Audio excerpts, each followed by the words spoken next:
Hello, Random Radio Joe G. Going a little bit off script here. Because you know what? I ran out of papers. I started just rambling. Everybody knows how I feel. Yes, okay. Healthcare, advertisements, government would be a really cool social network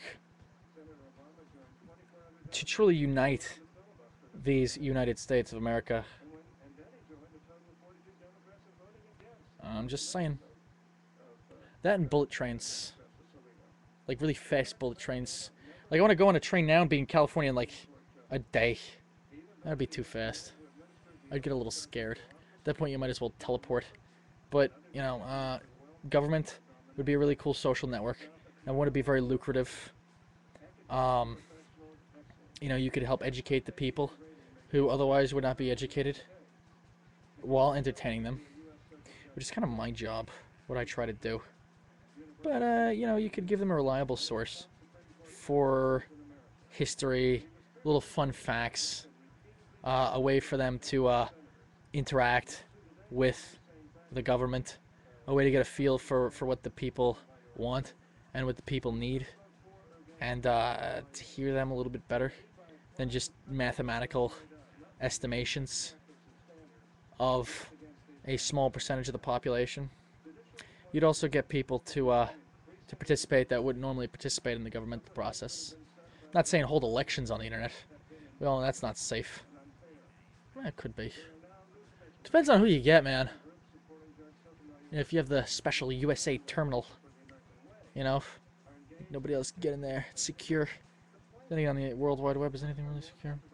Number 2, can we please move the porn off a regular internet? I'm sick of seeing.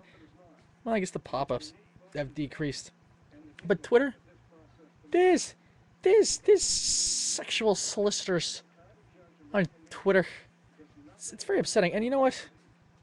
I wouldn't mind pretty ladies if I didn't think they weren't real, and if like 5 of them didn't have the same friggin' profile picture. Trying to get you to log on. I don't want to log on to your webcam. Leave me alone. I'm trying to communicate. Hello. So, separate internet for porn. I would like. Maybe. Well, whatever. You think of something creative instead of www. Create content. The government can create content. They can share, communicate better with its people. Which, honestly, most people on their BlackBerry are on Twitter and Facebook more than they're watching TV at this point in time. Or just as much. News networks and radio networks can't survive now on just broadcasting alone. They have to have online content to go with it to draw users back. Anyways, another way for the government to make money. Advertise. You can put advertising anywhere. There's a train terminal in New York City that put up an advertisement for an English company, an English bank.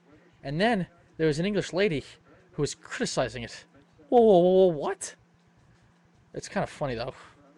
She's probably secretly the president of the bank.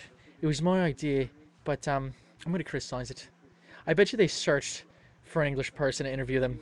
How do you feel about this? I don't know, whatever. Who knows? Who cares, honestly? I think it's a great thing. One advertisement. You know what? That could be the beginning of public transportation that's truly public and free. The hikes. Everybody was upset because of the hikes on public transportation, that it went up. If they could somehow supplement that with advertising, why not?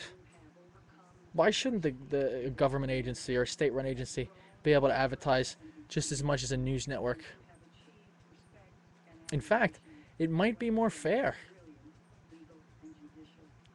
than, than networks or whatnot. You know what I mean?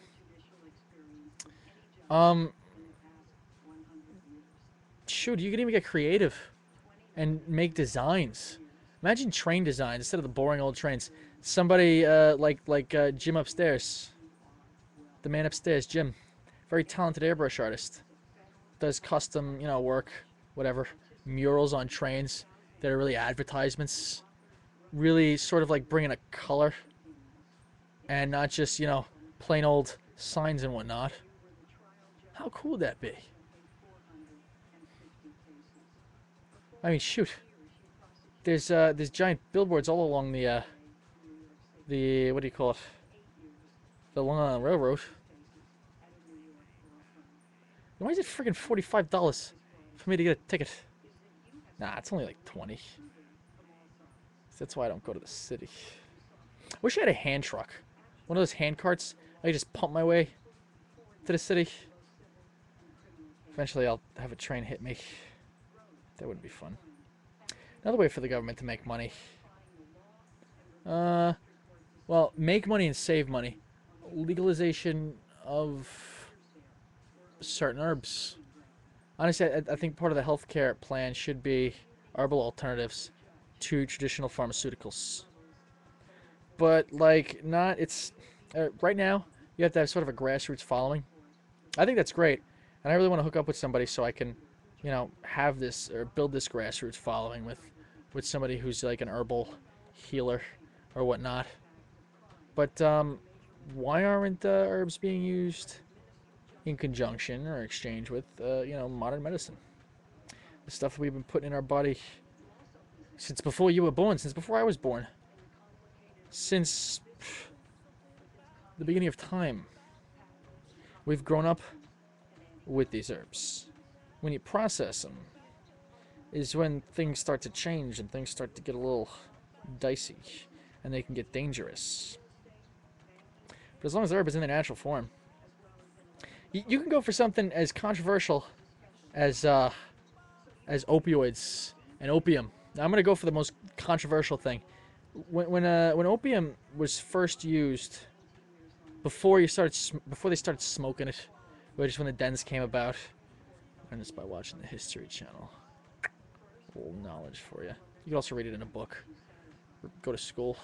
I happen to retain a lot of my information from school. Anyways, they used to relieve pain by taking the gum from the opium poppy plant and putting it in their mouth like snuff powder. Number one, not addictive. Because again, we adapt to these substances. What? I'm not saying you should, you know, make opium legal. I'm just saying we adapt, and there's different things. I mean, there's actually, for another controversial drug, cocaine. The coca plant. If you look at the breakdown of it, and I studied all this stuff. I'm bored, so I Google stuff. And I look it up on 12 different websites. I cross-reference. There's actually a list of properties, which, you know, when you buy cocaine, it's only cocaine. That's it. I actually heard this on Opie and Anthony one time, and they were saying, of course, they watched the History Channel special, where workers in the coca fields, for chocolate or whatever, I don't know, sounds like cocoa, whatever. Anyways, actually, chocolate is cacao. I know that. It's similar.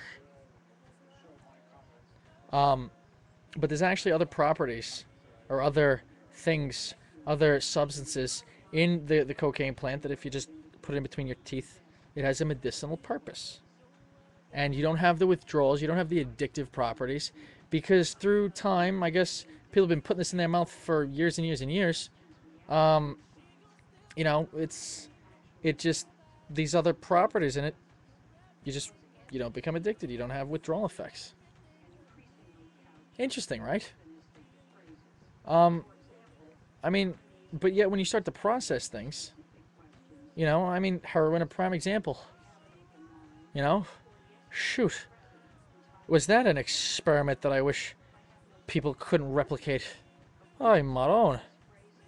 But yet just popping that gum in there would probably give you, it would probably be better for you than popping a couple Vikes when you got pain. You know? I'm just saying. I mean,